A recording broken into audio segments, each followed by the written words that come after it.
Saint মার্টিনে এই যে শীতকালটাই ওরা অ্যালাউ করে যেতে। আসেন আপনাকে নিয়ে যাই সেন্ট মার্টিনে, যে আমরা কি পমফ্রেট খাবো। পমফ্রেট মাছ খেতে, ইলিশ মাছ খেতে কোনো আপত্তি নেই শফিকুল ভাই। আমার একটাই জিনিস টেনশন, সেন্ট মার্টিনস আইল্যান্ড বা চট্টগ্রামে বসে যখন পমফ্রেট মাছটা আপনার বা প্রফেসর ইউনুস সাহেবের সাথে খাবো, তখন পাশে না আইএসআই এর কেউ থাকে, এমআইটি মানে টার্কির কেউ থাকে, বা এমএসএস চায়নার কেউ থাকে, সিআই এর কেউ থাকে। আমরা চাই তো সবার সাথে বন্ধুত্ব করতে, আপনার সাথে আসেন আপনি। না, আমার সাথে তো বন্ধুত্ব আছে, কিন্তু প্রবলেম হচ্ছে আপনারা একটু বেশি আই লাভ ইউ পাকিস্তান বলছেন, এটাই প্রবলেম। নমস্কার, রিপাবলিক বাংলার এই বিশেষ সম্প্রচারে আমি ময়ূক রঞ্জন ঘোষ রয়েছি, এবং আজ যে রয়েছেন আমার সঙ্গে, যিনি রয়েছেন আমার সঙ্গে, তিনি আগে সাংবাদিক ছিলেন, এখনও সাংবাদিক সত্তাটা রয়েছে বোধহয়, সেটা আমি জিজ্ঞেস করব, কিন্তু এখন তাকে একটা গুরুদায়িত্ব পালন করতে হচ্ছে।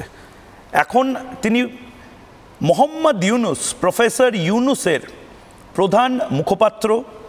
বাংলাদেশের যে অন্তর্বর্তীকালীন সরকার চলছে, সেই অন্তর্বর্তীকালীন সরকারের প্রেস উপদেষ্টা, অনেকে ইংরেজিতে তাকে বলে press secretary to the interim government and press adviser to Muhammad Yunus.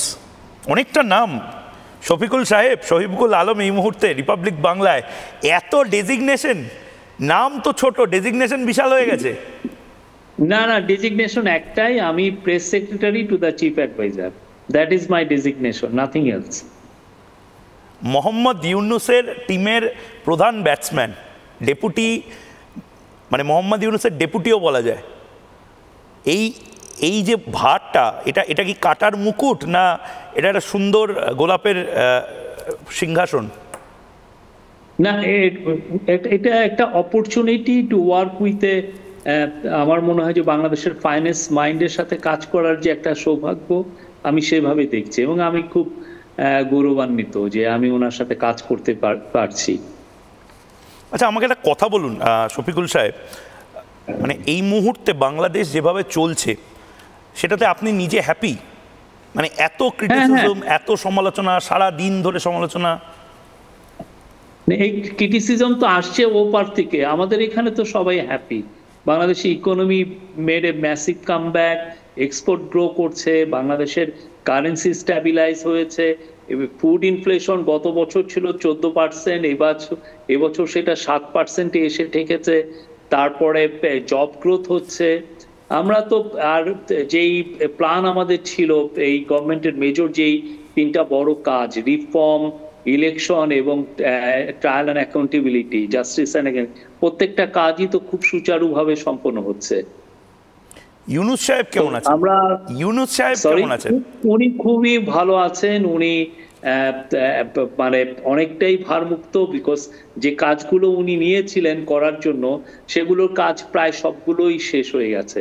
আমরা বলবো যে রেকর্ড, গত 15 মাসে রেকর্ড পরিমাণ ল এনাক্টেড হয়েছে, রেকর্ড পরিমাণ পলিসি এনাক্টেড হয়েছে, এবং আমরা বলবো যে বাংলাদেশের একটা ফিউচার, যে বাংলাদেশ, নতুন বাংলাদেশ যে গড়ার একটা অঙ্গীকার এই ইন্টারিম গভর্নমেন্ট নিয়েছিল, সেটার অনেকাংশেই আমরা অ্যাচিভ করতে পেরেছি। এখন এটার একটা ফাউন্ডেশন দেওয়া গেছে, এবং আমরা মনে করছি যে এই ইলেকশনের মাধ্যমে যে নতুন গভর্নমেন্ট আসবে তারা বাকি কাজটা করবে। বাংলাদেশ নিয়ে শো করলে, ময়ূক, বাংলাদেশ নিয়ে শো করলে একটা প্রবলেম হয় শফিকুল সাহেব। আমি যখন আওয়ামী লীগের কাউকে বসাই তখন আপনাদের সমস্যা হয়, আর আজ আপনি যখন ন্যাশনাল টেলিভিশনে বসেছেন আমাদের গ্লোবাল ব্রডকাস্টের অংশ হিসেবে, তখন অনেক আওয়ামী লীগের বা অন্যান্য একদম পদাধিকারী যারা রয়েছেন বিভিন্ন দেশে ছড়িয়ে ছিটিয়ে, তারা আপনাকে বারবার বলছেন যে আপনি কেন, ওয়াই শফিকুল আলম? ওনাকে নাকি ডাস্টবিন শফিকুল বলা হয় এখন। উনি অত্যন্ত অভদ্র, অসভ্য একটা মানুষ। এটার কারণ হচ্ছে যে ওরা তো চুরি চামারি করে সব বাইরে চলে গেছে, এখন টাকা ওরা বার্ন করছে। আপনি বুঝেন, $234 বিলিয়ন ওরা চুরি করে নিয়ে গেছে। এটা it's according to a study by a panel of economist. এমন না, এর মধ্যে এটা লিড করেছেন ডক্টর দেবপ্রিয় ভট্টাচার্য। তো এই টাকাগুলো ওরা এখন বার্ন করছে। ওরা আমাকে এটা বলার কারণ হচ্ছে ওদের যে ম্যাস মার্ডারার যে লিডার, তাকে নিয়ে একটা ডাস্টবিন করা হয়েছিল, আমি সেখানে ময়লা ফেলেছিলাম। এটা এবং এরপরে যেটা হচ্ছে সারা বাংলাদেশ ব্যাপী সবাই এই শেখ হাসিনার ডাস্টবিনে ময়লা ফেলেছে। সে যে একটা খুনি, সে যে একটা ভয়ঙ্কর রকমের খুনি, তার প্রতি যে একটা অনাস্থা, সেটা একটা তারা এই ডাস্টবিনে ময়লা ফেলে এটা জানিয়েছে। আপনি তো একটা সময় সাংবাদিক ছিলেন, তো সাংবাদিক হিসেবে আমি এবার একটু একটু করে মানে সাংবাদিক সুলভ আচরণ এবার করি। সাংবাদিক হিসেবে আপনি গোটা ভারতীয় মিডিয়া, পশ্চিমী মিডিয়াকে বুটলিকার বলে দিলেন, গালিগালাজ করে দিলেন। ইন্ডিয়ান মিডিয়া যেটা হয়েছে, আওয়ামী লীগ যে কথাগুলো বলে সেগুলো একটা চোখ বুঝে ওইটা মেনে নেয়।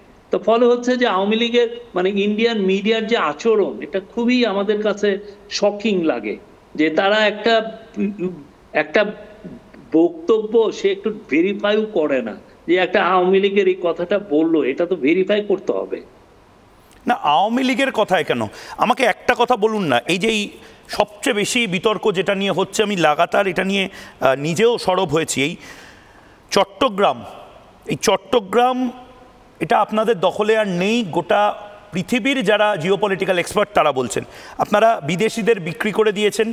চট্টগ্রামে আপনারা ISI, MIT, MSA, CIA অর্থাৎ পাকিস্তানের গুপ্তচর সংস্থা, টার্কির গুপ্তচর সংস্থা, চাইনিজ গুপ্তচর সংস্থা এবং আমেরিকান গুপ্তচর সংস্থা, এতগুলো গুপ্তচর সংস্থাকে মোটামুটি জামাই আদর করছেন শফিকুল দা। এর থেকে ময়ূক রঞ্জন ঘোষকে জামাই আদর করলে দুজনে ভালো বন্ধু হিসাবে থাকতে পারতাম। আপনারা এই সমস্ত জিনিসও বোধহয় আপনাদের কোনো গুপ্তচর সংস্থা এই নিউজগুলো আপনাদেরকে প্ল্যান করেছে, আপনারা এটা করছেন। আমি আপনাকে ইনভাইট করব, এসে চট্টগ্রামে দেখে যান আমাদের চট্টগ্রামটা কেমন আছে। Chattogram is a booming city, খুবই থ্রাইভিং সিটি। আমরা জাস্ট এই যে যেদিন শেখ হাসিনার ভার্ডিক্টটা অ্যানাউন্স হলো, সেদিন একটা ডেনিশ কোম্পানি, পৃথিবীর one of the largest port operators, তারা চিটাগাং এর লালদিয়া যে টার্মিনালটা, সেটার একটা চুক্তি সই করলো যে ওটাকে ডেভেলপ করবে এবং এটাকে ওয়ান অফ দ্য ওয়ার্ল্ডের বেস্ট টার্মিনাল হিসেবে বানাবে। এটা ডেনিশ কোম্পানি, এই ডেনিশ কোম্পানিটা ওয়ার্ল্ডের 20টা টপ টার্মিনালের মধ্যে 10টাই ওরা অপারেট করে। তো আমরা যে কাজগুলো করছি, এটা it's a stepping stone for a like a booming বাংলাদেশের ম্যানুফ্যাকচারিং এর রেভলিউশনের কথা। চট্টগ্রামে আমেরিকান আর্মি কি করছে, যে ভিজুয়ালস গুলো আমরা দেখাচ্ছিলাম শফিকুল সাহেব, American army, American air force, বানিয়ে আপনারাই দেখান। আমরা দেখছি না, আমেরিকান আর্মি তো এসছে, আমেরিকান এয়ার ফোর্স এসছে। আমরা প্রতিদিন আপনাদের নিউজগুলোর ফ্যাক্ট চেক করে দেই। এত ভয়ঙ্কর রকমের মিথ্যা নিউজ আপনাদের এখানে আসে, কোনটা মিথ্যে আপনি বলুন না। রিপাবলিক বাংলা, এটা মানে আনবিলিভেবল। এটা কি ধরনের কোনটা মিথ্যে, মিথ্যেটা কোনটা? চট্টগ্রামটা আমাদের কমার্শিয়াল ক্যাপিটাল, খুবই ভালো আছে, আমার সবার সাথে আমাদের খুব ভালো সম্পর্ক।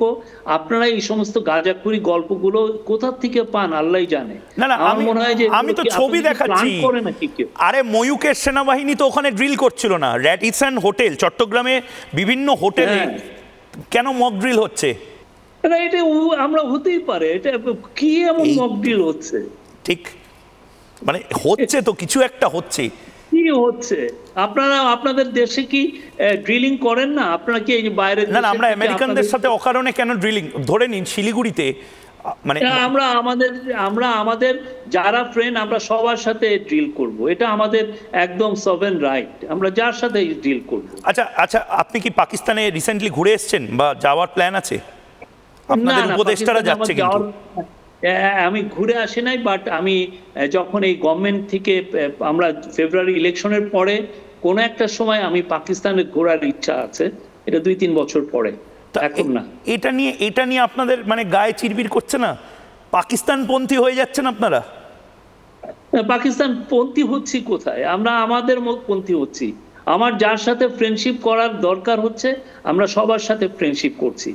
আমরা ইন্ডিয়ার সাথে ফ্রেন্ডশিপ করছি, শ্রীলঙ্কার সাথে করছি, কিন্তু আই লাভ ইউ পাকিস্তান একটু বেশি এখন এই মুহূর্তে বলছেন। আই লাভ ইউ পাকিস্তান একটু বেশি বলছেন আপনারা, মোহাম্মদ ইউনূস সাহেব এবং শফিকুল সাহেব দুজনেই বলছেন। ফ্রেন্ডশিপ করব, এটা ভেরি মাচ আমার রাইটস। না না, যারা আপনাদের হিউম্যান রাইটস এরকম ভাবে ভায়োলেট করলো, তাদের এতটা রাইট দেখাবেন আপনারা? হিউম্যান রাইটস তো অনেকভাবেই ভায়োলেটেড হয়। ওই সময় যেটা হয়েছে আমরা সেটার প্রতিবাদ করেছি, আমরা যুদ্ধ করেছি, আমরা আছি। তো আমরা 50 বছর আগে 1941 সালে তো ফ্রান্সকেও তো জার্মানি দখল করে নিয়েছিল, তো তারা ফ্রেন্ডশিপ করেনি? কি বলেন আপনি এগুলো? জাপান আমেরিকা দখল করে নেয়নি, কিন্তু জাপানের গ্রোথ করলো কারা? যে আমেরিকায় আবার জাপানকে গ্রোথে সাহায্য করেছে। পৃথিবীতে তো ইটার্নাল এনিমি, ইটার্নাল বন্ধু বলে কিছু নাই। আপনি আজকে আমার বন্ধু আছেন, কালকে আমার শত্রু হতে পারে, এটা তো হচ্ছেই আমাদের আশেপাশে। আমি তো হাজারটা উদাহরণ এরকম দিতে পারি। সেটা কি ভারতকে আপনারা ইটার্নাল ফ্রেন্ড থেকে ইটার্নাল এনিমি বানানোর পথে আপনারা কি নিজেরাই নিয়ে যেতে চাইছেন? আমরা ইন্ডিয়ার সাথে খুব ভালো বন্ধুত্ব চাই, বাট এইটা ন্যায্যতার মধ্যে হতে হবে, সমতার হতে হবে, এটা মর্যাদাপূর্ণ হতে হবে। আমার মর্যাদাকে আপনি অনার করবেন, আমি আপনার মর্যাদাকে অনার করব। আমি ইন্ডিয়ার সাথে আমাদের একটা লিঙ্গুইস্টিক, আমাদের হিস্টোরিক্যাল, আমাদের জিওগ্রাফিক্যাল, আমাদের কালচারাল একটা খুব ডিপ একটা সম্পর্ক আছে। আমরা সেটাকে অনার করি এবং আমরা চাই, আমাদের চিফ অ্যাডভাইজারও বারবার বলেছেন ইন্ডিয়ার সাথে আমরা বেস্ট অফ রিলেশনশিপ চাই, কিন্তু অবশ্যই সেটা তো একটা মর্যাদাপূর্ণ হতে হবে। শেখ হাসিনা বলেছেন যে এই রায়দানটা একটা ক্যাঙ্গারু কোর্ট করেছে, এটা ভুয়ো একটি কোর্ট করেছে। এই কোর্টটা সেই করে দিয়ে গেছে, এবং সেই যখন এটা করতো, সে যখন এইটাকে দিয়ে ফার্স্টে শুরু করেছিল, সেটা সেই সময় ক্যাঙ্গারু কোর্ট ছিল। আমরা এসে ইন্টারন্যাশনাল এক্সপার্টকে নিয়ে এসে এটাকে আরো রিফর্ম করে এটা আরো বেটার করেছি, এবং তার এগেনস্টে যে ভার্ডিক্টটা হয়েছে, এটা ইন্টারন্যাশনাল যে কোনো কোর্টে একই সেম ভার্ডিক্টটাই হতো, যে তাকে যে মৃত্যুদণ্ড দেওয়া হয়েছে, এটা যে কোনো কোর্টে হতো।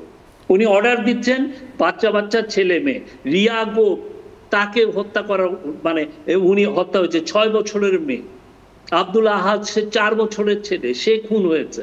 এরকম শত শত ছেলে মেয়েকে উনি হত্যা করেছেন। কিন্তু আসাদুজ্জামান খান কামাল স্বরাষ্ট্রমন্ত্রী, তিনি তো বলছেন যে একদম নির্দিষ্টভাবে জামাত মনোভাবাপন্ন বিচারক হিসেবে নিযুক্ত হয়, কোর্টের চেয়ারম্যান সাহেব বাড়ি বসে রায় লেখেন, যাকে আইনজীবী হিসেবে দাঁড় করানো হয় সে রাস্তায় নেমে বলেছিল শেখ হাসিনার ফাঁসি চাই, কোনো সাক্ষীদের জেরা হয়নি, কোনো ময়নাতদন্ত হয়নি। আমি বলবো যে উনি আপনি জানেন তো ওনার নামটা কি? ওনাকে বলা হয় ঢাকার কসাই। উনি যে প্রায় 10টা বছর বাংলাদেশের হোম মিনিস্টার ছিলেন। এই 10টা বছর হেন কোনো কিলিং নাই উনি করেন নাই। মানুষ উনি গুম করেছেন কত, আপনার হিসাব আছে? 4000 লোক গুম হয়েছে। একজন অন্ধ প্রকোষ্ঠীতে 8-10 বছর ছিল, এবং যাদেরকে গুম করা হয়েছে তাদেরকে বলেশ্বর নদীতে নিয়ে যেয়ে পেট কেটে তাকে বালির বস্তা দিয়ে তাকে ডুবিয়ে দেওয়া হয়েছে। এটার এখন একের পর এক বের হচ্ছে। উনি ছিলেন, he is the master mind. উনার হাত দিয়ে এই কাজগুলো হচ্ছে, এবং আপনারা তাকে প্ল্যাটফর্ম দিয়ে তাকে আপনারা আবার ইন্টারভিউ নিচ্ছেন। কত বড় একটা খুনিকে আপনি তার ভয়েসটাকে অ্যাম্পলিফাই করছেন। উনি হচ্ছেন ঢাকার কসাই। আপনি জিজ্ঞেস করবেন এসে ঢাকার মানুষদেরকে, ঢাকায় সবাইকে চিনে, উনি হলো ঢাকার কসাই। আমি তো ঢাকায় যাওয়ার ইচ্ছা প্রকাশ করছি, আপনারা আসেন কোথায়? Most welcome. আরে আসতে দিচ্ছেন কোথায়? আমি শুনেছি 42 রকমের, আমি ভেবেছিলাম শফিকুল সাহেব, মোহাম্মদ ইউনুস এবং আপনার সঙ্গে 42 রকমের ভর্তা খাবো। এখন আন্তর্জাতিক মিডিয়া বলছে 42 রকমের টেরার গ্রুপ বা জঙ্গি গোষ্ঠী তুমি পাবে বাংলাদেশে। লস্করে তৈবা, আল কায়দা, জামাতুল দাওয়া, জামাতুল মুজাহিদিন, আনসারুল্লাহ বাংলা, সবাইকে তো ছেড়ে রেখেছেন।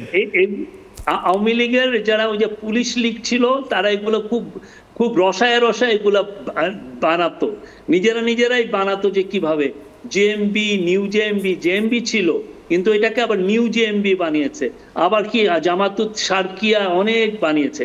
আমরা অস্বীকার করছি না যে আমাদের এখানে এক্সট্রিমিস্টদের কিছু জায়গায় টাইনি নাম্বার অফ এক্সট্রিমিজমের কিছু আছে, কিন্তু এই ক্ষেত্রে আমাদের জিরো টলারেন্স।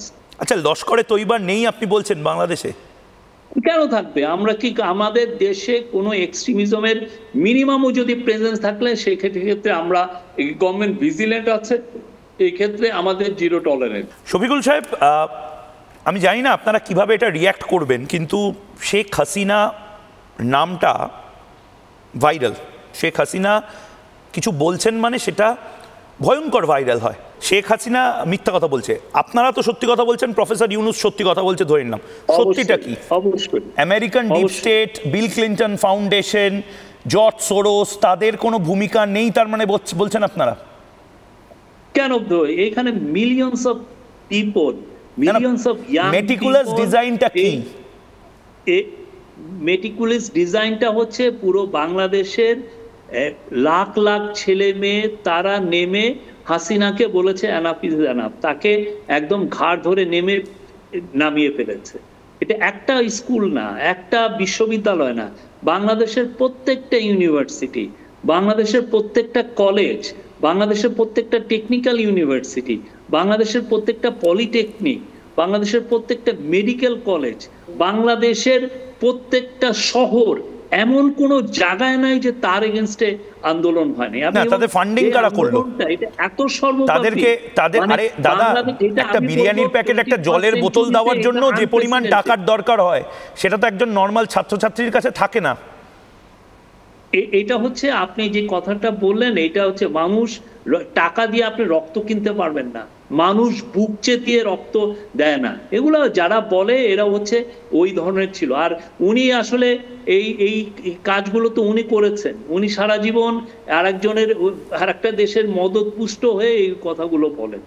আমরা জানি তো উনি কার সাথে আতাত করেছেন, কিভাবে একটা এইখানে পাপেট ছিলেন, আমরা এটা দিয়ে বাংলাদেশের মানুষ তো জানে না। কিন্তু উনি তো এটাও বলেছেন যে সেন্ট মার্টিনসটা না দেওয়াটাই কাল হয়ে গেল। উনি বলেছেন তো, একদম ইন্টারভিউতে বলেছেন, সেন্ট মার্টিনস যদি দিয়ে দিতাম তাহলে এত কিছু হতো না। ইন্টারভিউতে বলেছেন 2024 সালে, এই জুলাইয়ের আগে। এইরকম গাঁজাখুরি গল্প উনি ছাড়া আর কেউ বলতে পারেন না। আমেরিকার সেন্ট মার্টিনস নিয়ে বাংলাদেশের সাথে গত 54 বছরে একটা শব্দ চালাচালি করেনি যে আমার এইখানে দরকার। এই ধরনের যে গাঁজাখুরি গল্প আপনারা বলেন, আর আপনারা ইন্ডিয়ান মিডিয়া এটা বিশ্বাস করে বসে। ইন্ডিয়ান মিডিয়া হাসিনা যা বলেই ভাবে যে এটা ওহি। কি বলছেন? আপনার তো সবচেয়ে বেশি রাগ হয়েছে ওয়েস্টার্ন মিডিয়ার প্রতি। পশ্চিমী মিডিয়া আর ময়ূক একই ভাষায় কথা বলছে। আপনি বলছেন সারা পৃথিবী খারাপ, আপনি ভালো, আর মোহাম্মদ ইউনূস সাহেব ভালো। আমরা সত্য বলছি।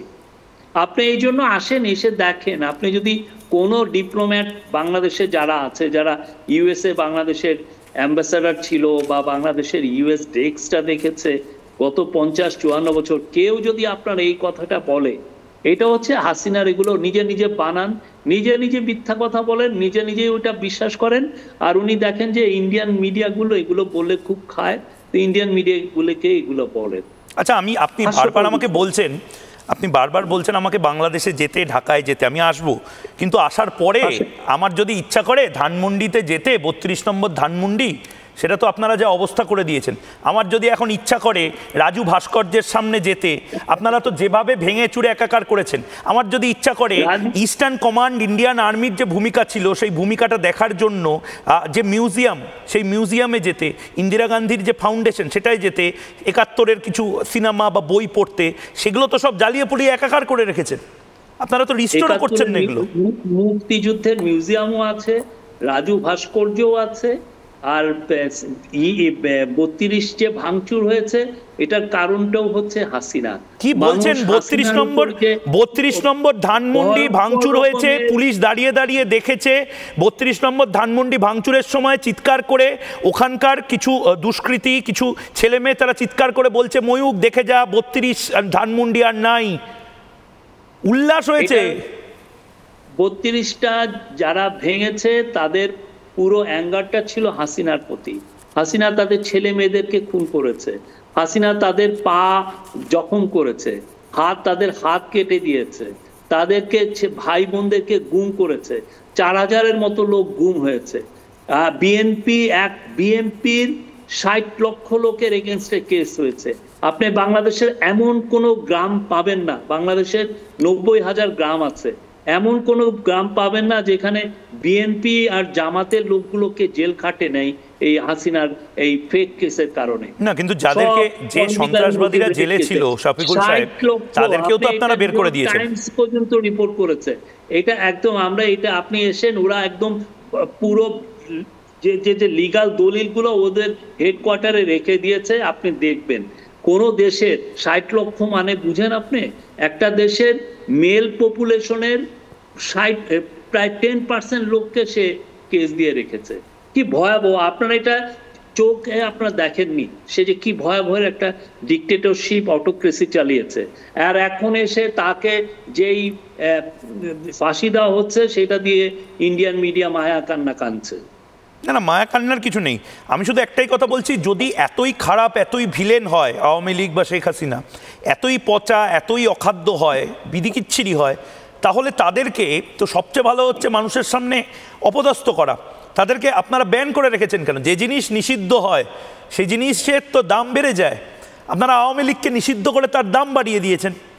তারা তো এমনিতেই ভোটে হেরে যেত আপনাদের কথায়। দাম বাড়ানোর বিষয় না, আওয়ামী লীগ টেরোরিস্ট কাজে অ্যাসোসিয়েটেড ছিল, তারা ভায়োলেন্সে ইনসাইট করেছে। এই যে কয়দিন আগে হাসিনা ফোন করে একজনকে বলছে যে তার এগেনস্টে যারা 226 জন যারা তাকে তার এগেনস্টে কেস দিয়েছে, উনি তাদের প্রত্যেককে উনি দেখে নিবেন, ওনাদেরকে মারবেন, খুন করবেন, এই কথা বলছেন। উনি তো প্রতিদিন, আপনারা কি তার ভিডিও বা অডিও রেকর্ডগুলো আপনারা শুনেন? আমরা তো এখান থেকে মনিটর করি, দেখি, প্রতিদিন তার কথা হচ্ছে একে খুন করো, ওকে মারো। এবং তার যেটা হয়েছে এর ফলে তার পুরো পলিটিক্সটা ব্যাংক্রাফ্ট হয়ে গেছে। এখন দেখেন এই যে গত 13 তারিখ থেকে 17 তারিখ পর্যন্ত তারা কি বলে লকডাউন না কি কি করছে, একটা লোক বের হয়নি, একটা লোক বের হয়নি, একটা লোক বাংলাদেশের কোথাও একটা লোক বের হয়নি। আপনারা যে ছবিগুলো দেখেন যে বের হয়েছে, স্বতঃস্ফূর্তভাবে সেটা তার মানে লকডাউন সফল হয়েছে। এটা হলো এআই লকডাউন আমরা বলি।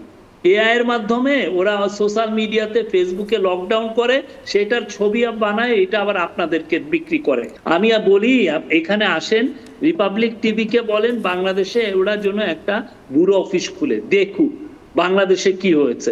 বাংলাদেশের কোনো একটা লোক আওয়ামী লীগের কোনো লকডাউনে নেমেছে কিনা, একটা লোককে যদি বের করতে পারেন আমারে দেখা। তাহলে জায়গায় জায়গায় কারা আগুন জ্বালাচ্ছে, কারা রাস্তা কেটে দিচ্ছে, গোটা বাংলাদেশে বিভিন্ন জায়গাতে শেখ হাসিনা বা মুজিবুর রহমানের নামে কারা স্লোগান তুলছে? এটা ওই যে সোশ্যাল মিডিয়াতে স্লোগান তুলছে। আরে সবই এআই দিয়ে হচ্ছে দাদা। আপনি এআই দিয়ে হচ্ছে, বা পুরনো, অনেক পুরনো যে স্লোগান ওরা দিত সেগুলো নতুন পুরনো বোতলে নতুন মদ চালাচ্ছে। আমরা তো পাচ্ছি না অনেস্টলি। আপনি আসেন, বা এখানে যদি ইন্ডিয়ান এম্বাসির কোনো প্রেস অ্যাটাশে থাকে তাকেও জিজ্ঞেস করতে পারেন। আপনারা তো এখন সব জায়গাতেই রয়ের ভূত দেখেন। চিন্ময় কৃষ্ণ প্রভুকে তো রয়ের এজেন্ট বলে আপনারা গ্রেপ্তার করে দিলেন, লোকটা আজও জেলের মধ্যে। ওনার কেসটা কোর্টে পেন্ডিং আছে, এটা আমার মনে হয়। তারিখ পে তারিখ একটা সিনেমা ছিল জানেন তো, দামিনী বলে, সেখানে সানি দেওল আমাদের দেশের নায়ক, তিনি বলেছিলেন তারিখ পে তারিখ, তারিখ পে তারিখ। এই তারিখটা কবে আসবে? হিয়ারিং এর ডেটটা কবে আসবে? এটা কোর্টের বিষয়, আমি এখানে মন্তব্য করার কিছু নাই আমার। আচ্ছা, এটা না হয় কোর্টের বিষয়, কিন্তু আপনি যাকে বলছিলেন ঢাকার কসাই আসাদুজ্জামান খান কামাল, আমি তাকে প্রশ্ন করেছিলাম শিলিগুড়ি করিডোরে নির্দিষ্টভাবে বাংলাদেশের নাকি এখন চোখ আছে। উনি আরও স্পেসিফিক্যালি বললেন মোহাম্মদ ইউনূসের চোখ আছে। এটা কি ধরনের ব্যাপার? মানে এটা তো আমাদের জন্য একটা সিঁদুরে মেঘ দেখছি আমরা। আপনারা কি শিলিগুড়ি করিডোরের আশপাশে বিদেশি শক্তিকে আরো শক্তিশালী করতে চান? চিকেন স্নেককে আমরা ইন্ডিয়ার সাথে খুব ভালো সম্পর্ক করতে চাই। বাহ, ইন্ডিয়ার একটা বুমিং ইকোনমি, আমরা ইন্ডিয়ার সাথে ট্রেড করতে চাই। আমরা এই গত বছর, কয়েক বছর ধরে দেখছি ইন্ডিয়ায় আমাদের খুবই ভালো রপ্তানি পণ্য ভালোভাবে যাচ্ছে। ইন্ডিয়ার এই বিশেষ করে আশেপাশে যে 7টি স্টেটের ওরা অনেকে আমাদের পাঙাশ মাছ খাচ্ছেন, আমাদের সুস্বাদু মাছ ওখানে যাচ্ছে, এবং আমাদের সাথে তাদের একটা নিবিড় একটা ট্রেডের সম্পর্ক তৈরি হচ্ছে। আমরা ইন্ডিয়ার সাথে একটা খুব পারস্পরিক মিউচুয়াল ইন্টারেস্ট যাতে সার্ভ হয় এইরকম একটা ভালো সম্পর্ক চাই। এইটা আপনারা কি রংপুরে নিজেদের লোককে পাঠাচ্ছেন? রংপুর তো আমাদের টেরিটরি, আমরা অবশ্যই রংপুরে কেন? আর রংপুর, আচ্ছা আমাকে একটা কথা বলুন, রংপুর ছাড়ুন, চাঁপাইনবাবগঞ্জ, সেখানে এই জসিমউদ্দিন রহমানি আনসারি, এই আনসারুল্লাহ বাংলার, সে কি করে এত দাপাদাপি করতে পারছে আমাকে বলুন তো শফিকুল সাহেব। আমরা কোথাও কারো লাফালাফি দেখছি না। কেউ যদি ঘুমিয়ে পড়েছে, আনলফুল অ্যাক্টিভিটিস করে, তাকে আপনার দেশে কেন, আপনার দেশে না করে তো তারা ভারতে করার চেষ্টা করছে। এগুলো আপনারা দেখছেন, আমরা তো দেখছি না। আমাদের যদি চোখে পড়ে অবশ্যই আমরা আইনি ব্যবস্থা নিব। আমরা এইসব সুপার মানে আইনি ব্যবস্থা নেবেন এটা আপনারা অ্যাসিওর করছেন? সরি, আইনি ব্যবস্থা নেবেন আপনারা অ্যাসিওর করছেন সেটা? আমরা এর মধ্যে তো অনেকের এগেনস্টে আইনি ব্যবস্থা নিয়েছি, বাট ওনার বিরুদ্ধে যদি কোনো আইনকে ভায়োলেট করার কিছু উনি করে থাকেন, অবশ্যই তাহলে আইন শৃঙ্খলা বাহিনী সে বিষয়ে ব্যবস্থা নিবে। আচ্ছা, আমাকে একটা কথা বলুন, যেহেতু একটা পডকাস্টের মতন আপনার একটা ইন্টারভিউ হচ্ছে, আপনি মোহাম্মদ ইউনুসকে খুব কাছ থেকে দেখছেন, প্রফেসর ইউনুস, এবং আপনার একটা বন্ডিং তৈরি হয়ে গেছে, খুব ভালো একটা বন্ধুত্ব তৈরি হয়ে গেছে, যদিও আপনারা অসমবয়সী বন্ধু। আপনাদের মধ্যে আলোচনা হয় না যে বাংলাদেশকে যেভাবে আপনারা মানে কন্ট্রাক্ট বা প্ল্যানিং নিতে চেয়েছিলেন সেভাবে হয়তো পুরোপুরি আপনাদের প্ল্যানসগুলো সাকসেসফুল হচ্ছে না? না, আমরা তো মনে করি আমরা যে কাজগুলো নিয়েছিলাম ইন্টারিম গভর্নমেন্ট, তার কাজগুলো বেশিরভাগই সম্পূর্ণ করেছে। প্রথম কথা হচ্ছে যে শেখ হাসিনা একটা ভূমিকম্প বিধ্বস্ত ইকোনমি রেখে গিয়েছে, একটা ইকোনমি যার সাইজই হচ্ছে $450 বিলিয়ন। তার মধ্যে $234 বিলিয়ন যদি সে চুরি করে রেখে চলে যায়, তার মধ্যে ব্যাংকিং সেক্টর পুরোটাকেই সে লুটপাট করে নিয়ে যায়, তাহলে দেশে থাকে কি?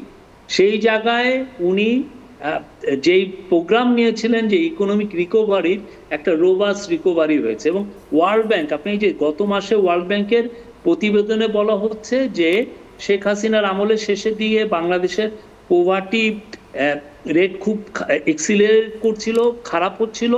এখন এই বছর মানে আমাদের যেটা এই জুলাই 2025 থেকে জুন 2026-এর যে বছর, সেই বছরে তারা বলছে যে পোভার্টি 2% কমবে, এবং ওরা বলছে যে গ্রোথ, আবার ইকোনমিক গ্রোথ ফিরে এসছে।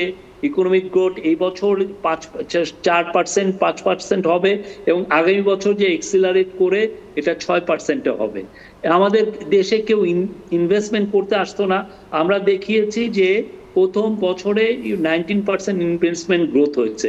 অথচ এইরকম যারা যুদ্ধবিধ্বস্ত দেশ, যেখানে বড় রকমের রেভলিউশন হয়েছে, যেমন ধরেন ইন্দোনেশিয়া, ফিলিপিন্স, মিশর, রাশিয়া, ইউক্রেন, এই সমস্ত দেশে যদি আপনি দেখেন যেখানে এইরকমের বড় একটা রেভলিউশন হয়েছে, সেখানে ইকোনমি ট্যাঙ্ক করেছে, ফরেন ডাইরেক্ট ইনভেস্টমেন্ট নেগেটিভ টেরিটরিতে গেছে, আমাদের এখানে পজিটিভ হয়েছে।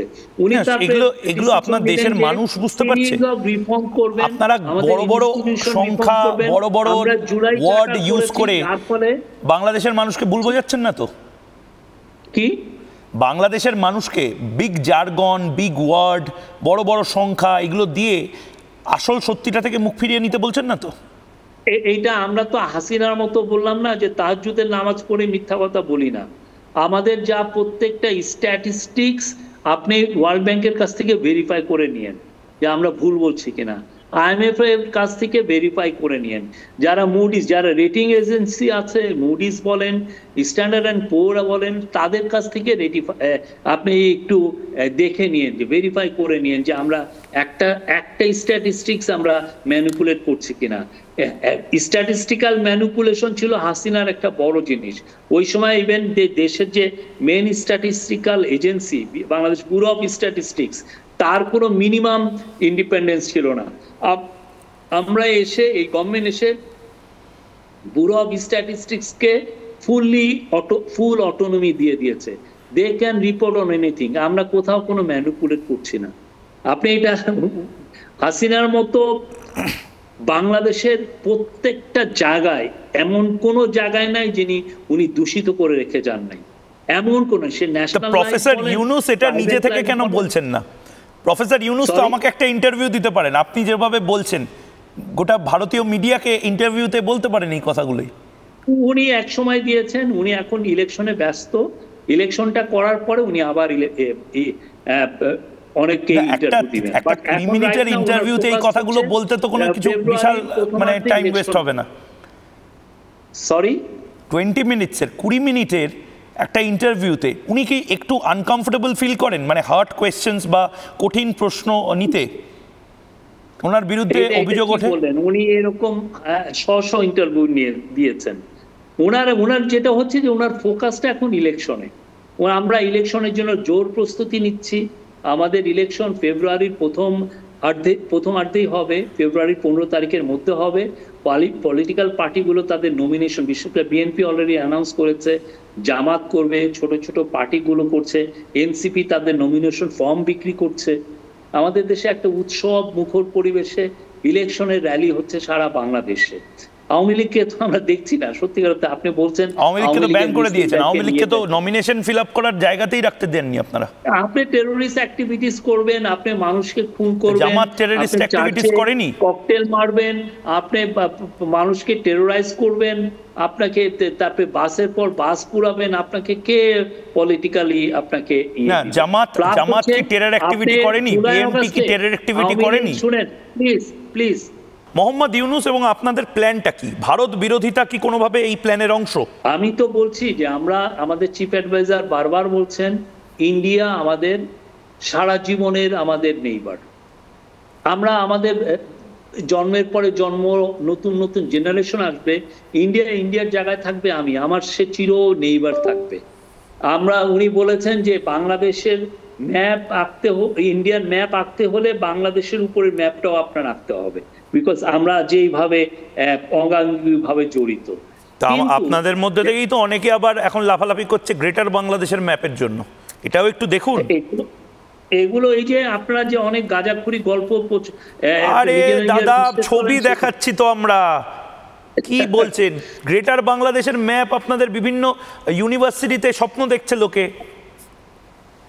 আমি জানি না আপনারা দেখছেন, আপনারা ওইখানে, আমি জানি না আপনারা এটা কিভাবে আবিষ্কার করেন। আমি কি পার্সেল করে পাঠিয়ে দেবো ভিডিও ফুটেজগুলো? আমরা সত্যি করে এখানে হাসির মানে আপনারা কি বুঝেন যে আপনারা যে এই যে নিউজগুলো দেন, এতে তো মানুষ কেউ বিশ্বাস করে না, এখানে এগুলো নিয়ে হাসাহাসি হয়।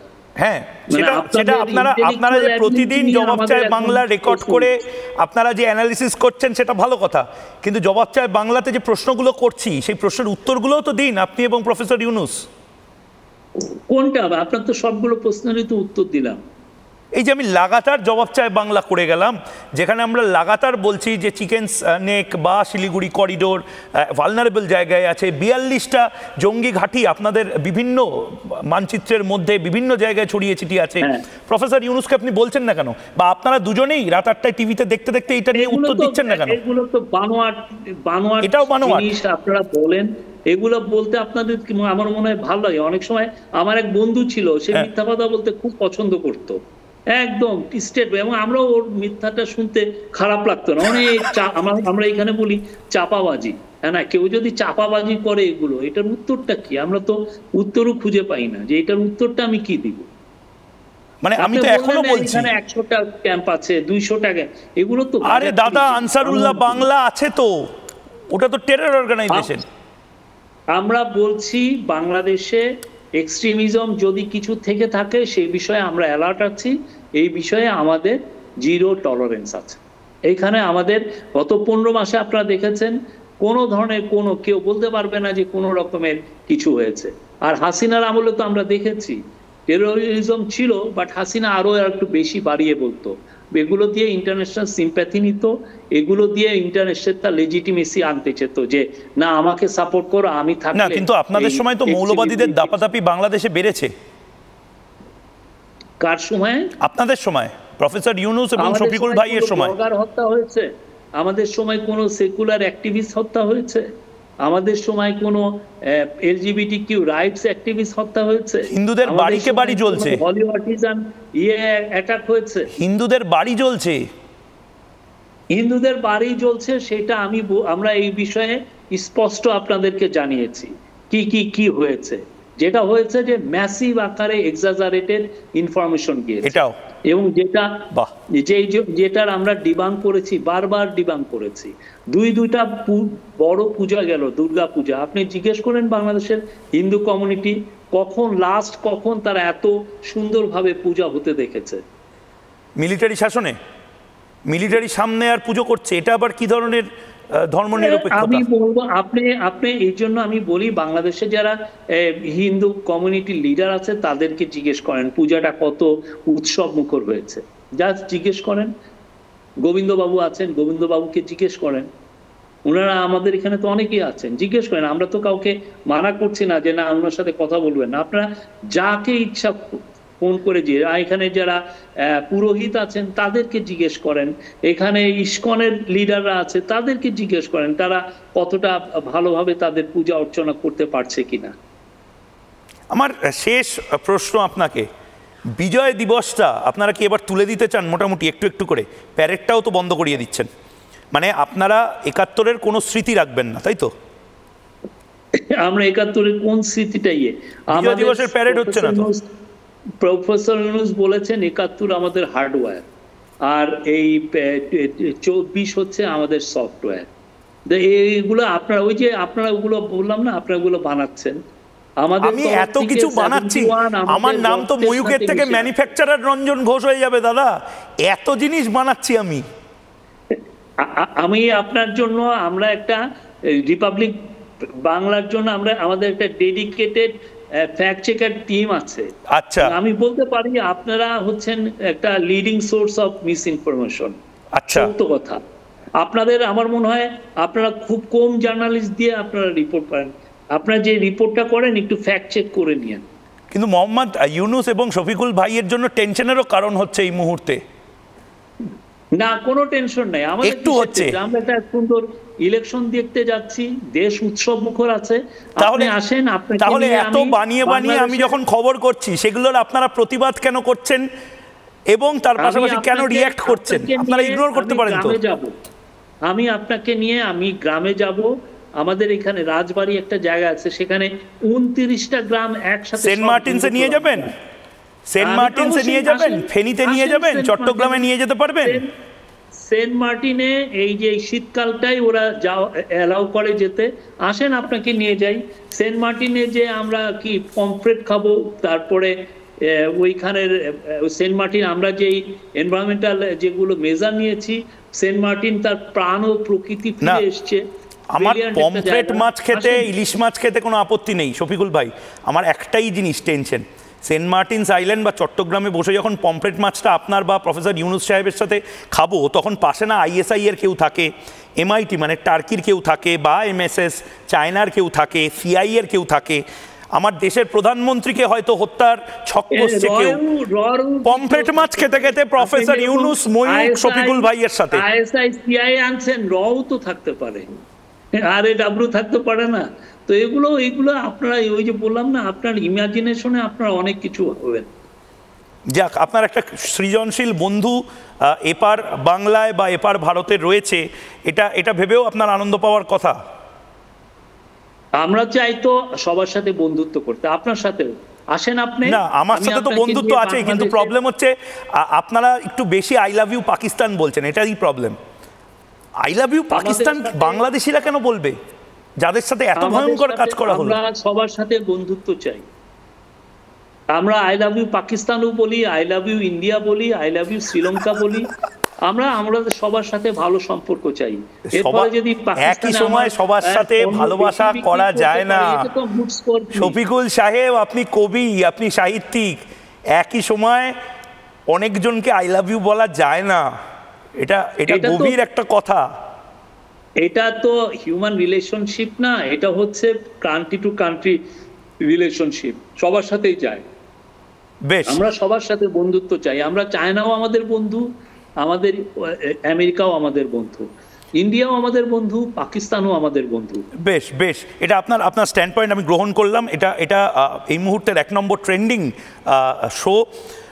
প্রফেসর ইউনূসকে বলবেন ময়ূকের তরফ থেকে অনেক ভালোবাসা, এবং তার পাশাপাশি আপনাদেরও যারা উপদেষ্টারা রয়েছেন তাদের প্রত্যেককে আমার গ্রিটিংস দেবেন, এবং চেষ্টা করব যে আপনাদের প্রত্যেকের ভার্সন ইন্ডিয়ান মিডিয়াতে শোনানোর জন্য। শুধু লাস্ট কথা ওই একটাই, প্রফেসর ইউনূস এবং আপনার কি টেনশনের কারণ হয়ে যাচ্ছে কোনোভাবে, যে গতিতে চোখে চোখ রেখে এই রিপোর্টিংটা করছি? একটু টেনশন হচ্ছে। আমি তো আরো পুলকিত হচ্ছে যে আপনার সাথে আমাদের একটা ভালো সম্পর্ক হচ্ছে, এবং অনেস্টলি আমি বলছি, আপনি ইলেকশনের সময় বাংলাদেশে আসেন, পুরো টিম নিয়ে আসেন, আপনাকে আমরা 1 ঘন্টায় আমরা ভিসা দিব। আসেন, বাংলাদেশে আসেন, এবং আপনি যে সমস্ত জায়গায় যেতে চান, আপনি মুসলিম ভিলেজে যেতে চান, হিন্দু ভিলেজে যেতে চান, আপনি ক্রিশ্চিয়ান ভিলেজে যেতে চান, সব জায়গায় আপনার জন্য ওয়েলকাম। কাম ভিজিট বাংলাদেশ। এটা নতুন একটা বাংলাদেশ, এটা কারো তাবেদারির বাংলাদেশ না। খুবই আপনি ইউ লাভ ইট, আমি আপনাকে বলতে পারি। বেশ, বাংলাদেশ তো একদিন একদিন যেতে হবেই। বাংলাদেশে বা পূর্ববঙ্গে একটা সময় আমারও শিকড় ছিল। 46 সালে কেন চলে আসতে হয়েছিল সেটা শফিকুল ভাই আর হয়তো আজ বলবেন না, কিন্তু আজকের এই এডিশনটা 1 নম্বর ট্রেন্ডিং ভারতীয় উপমহাদেশে, এবং এটায় অনেক প্রতিক্রিয়া আমরা দেখাবো। কিন্তু আপাতত একটা ছোট্ট বিরতি নিতে হচ্ছে। নানা ধরনের কন্টেন্ট দেখার জন্য লাইক করুন, শেয়ার করুন আমাদের ফেসবুক পেজ, সাবস্ক্রাইব করুন আমাদের ইউটিউব চ্যানেল। পাশাপাশি অন্যান্য ব্রেকিং নিউজের জন্য অবশ্যই চোখ রাখুন রিপাবলিক বাংলায়।